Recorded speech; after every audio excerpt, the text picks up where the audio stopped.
Shalom!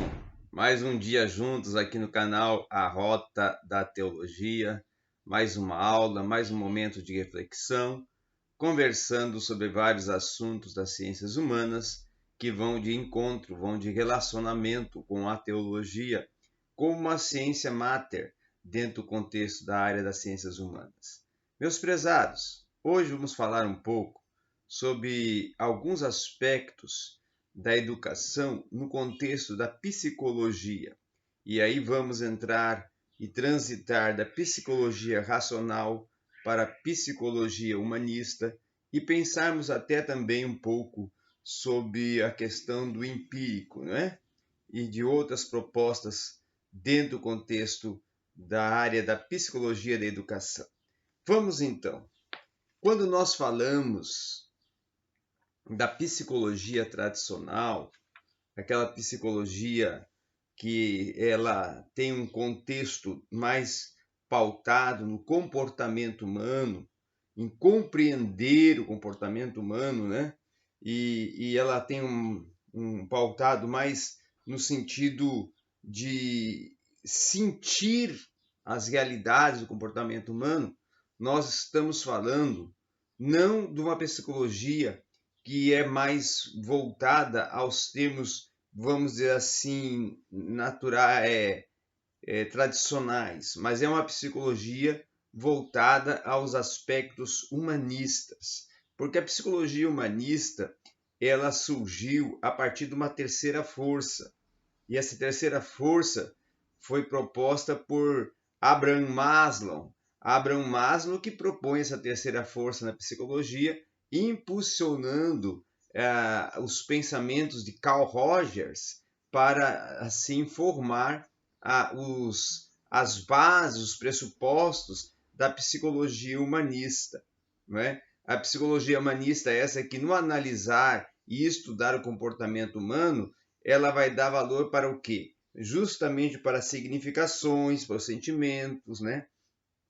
Para as experiências, para o humor, fenômenos da vida cotidiana, fenômenos que o ser ele desenvolve, ele realiza, ele participa no dia a dia, os seus sentimentos, as suas significações, os seus símbolos, as suas reações, interpelações, o seu humor, os seus sentidos. Então, questões que ele vai ditando como está o seu comportamento. É nesse aspecto, nesse sentido, que o psicólogo vai compreendendo numa psicologia humanista como que se encontra o seu paciente, né? Agora, se nós formos olhar também, temos antecedentes históricos e filosóficos dentro da psicologia humanista. Temos, a partir das abordagens filosóficas do pensamento, das ações humanas, de, por exemplo, aqui, Leibniz e Luke.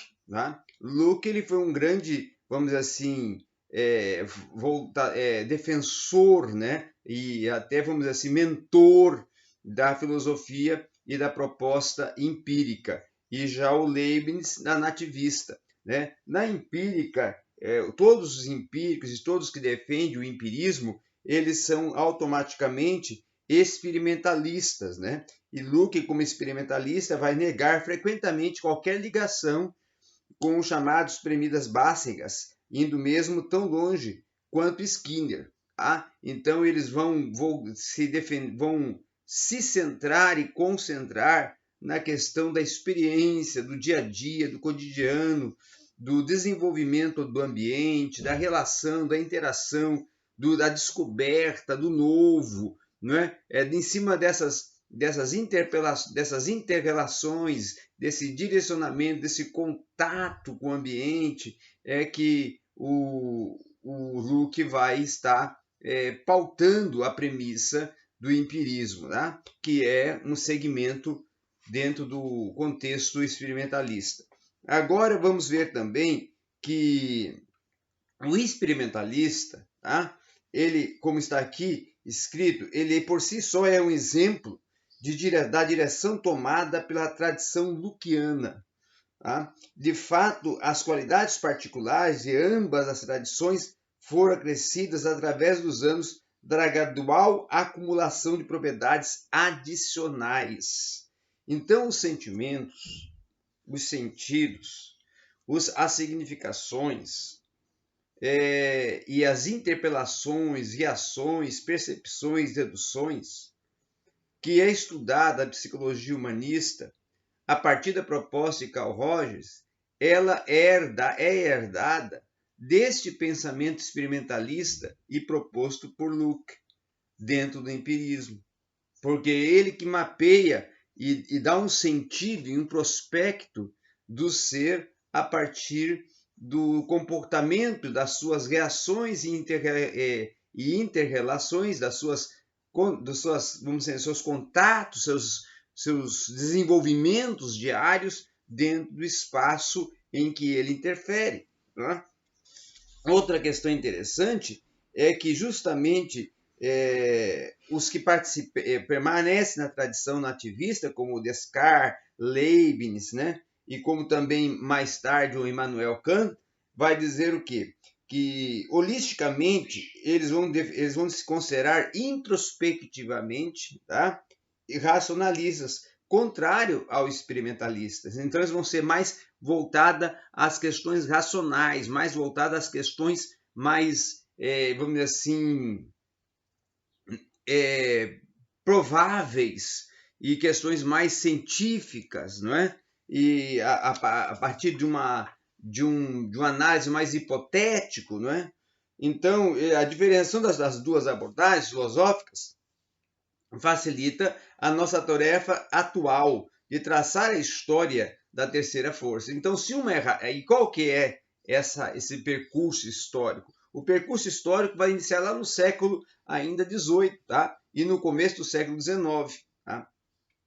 Por quê? Porque ali havia, dentro do contexto da Inglaterra, né, uma oposição a Kant e as conclusões radicalmente empíricas de Hume, né? Pensava-se Hume a personalidade individual não consistia em mais do que uma série de experiências apresentadas ao acaso pelo ambiente. Então, Hume defendia isso, que as experiências que surgem por um acaso, por uma circunstância, por uma situação, num ambiente, é que tem um valor, é que tem um sentido, é que tem uma preconização para se analisar e avaliar o ser dentro do seu contexto geral. Tá? Então, nós não podemos pensar em avaliar o ser de uma forma racional, de uma forma visando uma teoria científica que propõe uma análise científica. Mas eles já vão dizer, não, aqui estamos tratando da psique, e a psique se entende a partir do humano, do seu desenvolvimento, do seu reagir enquanto comportamento, enquanto mente, enquanto sentimento, enquanto alma, não é? Então é essa a proposta que defende a psicologia humanista, tá? Então Hume, que é também, vamos dizer assim, um dos precursores, né? Ele vai dizer o quê?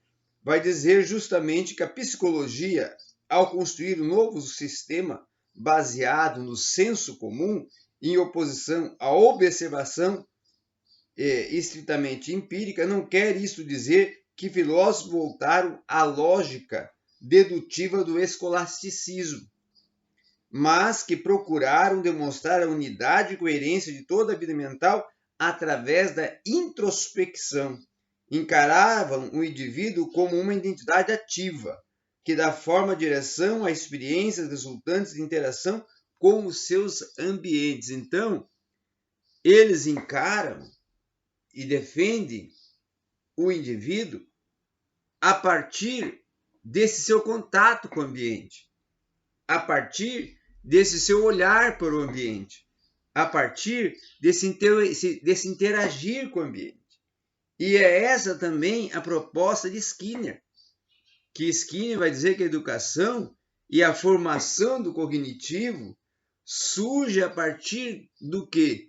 Do contato, do tato, do reagir, do se envolver, né? Do desenvolver esse contato, de estar ali voltado dentro desse processo de ambiente. Então, essa interação, essa participação no ambiente, esse senso comum, é um princípio muito importante, essa introspecção no contexto da psicologia humanista. Né? Outro ponto que eu quero aqui ressaltar é que justamente essa psicologia humanista ela vai ser um ponto, vamos dizer assim, importantíssimo para a área da educação, para o processo de aprendizagem, como nós vamos ver na fenomenologia de Rogers. Tá? Na fenomenologia de Rogers, que ele vai defender o quê? Vai defender em contraponto a Skinner, que vamos assim, olha, vamos até interessante nós pensarmos um pouquinho na questão histórica de Rogers, tá? Rogers dedicou a maior parte de sua vida profissional a trabalho clínico, no esforço de compreender e ajudar terapeuticamente indivíduos específicos. Essa experiência como psicólogo clínico está em contraste com a maioria das pessoas cujo trabalho foi até agora considerado neste livro. Por quê? Porque ele estava dentro de um escritório, analisando os pacientes, tendo contato com os pacientes, vivenciando a questão comportamental para poder compor suas teorias, o que os outros não fizeram, o que os outros não estavam dentro desse contexto. Os outros tinham um sentimento e uma percepção mais filosófica e ele tinha uma percepção mais, vamos assim, além de psicológica, mais voltada à praticidade da ação de um psicólogo, porque era e porque atuava como psicólogo clínico. E aí ele vai dizer que cada indivíduo existe no mundo da experiência continuamente mutável, no qual ele é o centro. Tá? É na experiência, e a partir da experiência que ele vai se transformando e vai se formando e vai se concebendo com as novas realidades que vão lhe surgindo. Tá? Então, ser o centro de tal mundo, para Rogers, significa naturalmente que esse mundo de experiência, embora muitas vezes incluído outros, é fundamentalmente privado. Só o indivíduo que tem um mundo pode ter aquele mundo à disposição de sua consciência. Pode conhecer suas experiências quando são imediatamente dadas em sua totalidade. A comunicação entre indivíduos é, portanto, não apenas difícil, mas necessariamente incompleta e muitas vezes inadequada ou distorcida. O que ele quer dizer com isso? Que, na verdade, no âmbito psicológico, cada um está num contato no seu ambiente, dentro das suas próprias realidades, e ele se torna o centro de um contexto social, mas que, no aspecto psicológico, analisando o seu interior, ele se encontra em um espaço privado, onde só ele está ali. Porque estuda-se o indivíduo, não o coletivo. Tá? E nesse sentido, é que aí vai defender que as comunicações, as inter-relações, muitas das vezes são incompletas. Por quê? Porque nem sempre o ser vai se abrir totalmente, em toda a sua completude, para o outro. E o outro não vai se abrir e vai se explicitar para o outro também. Então, essa explicitação entre um e outro na interação social torna-se algo muito difícil de ocorrer, justamente porque existe uma incompletude nessa circunstância e situação. Então, a educação humanista, pautada na psicologia humanista, ela é uma educação muito voltada ao aluno, ao seu cerne, que é o cerne, que é o aluno, que é o adulto, a criança, enfim, ou qual a faixa etária que ele esteja na área educacional, pedagógica e didática, como aquele que está em um estado de evolução a partir de si mesmo, dentro do contato com o ambiente que ele e o espaço que ele está inserido, dentro das suas próprias realidades e dentro das suas próprias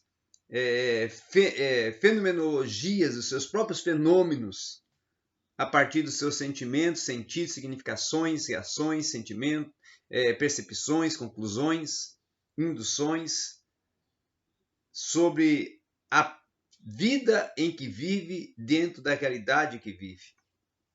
Então, essa é a grande saga e proposta da psicologia humanista. Então, era isso que nós tínhamos para conversar dentro de Psicologia e Educação, aqui no seu canal, A Rota da Teologia.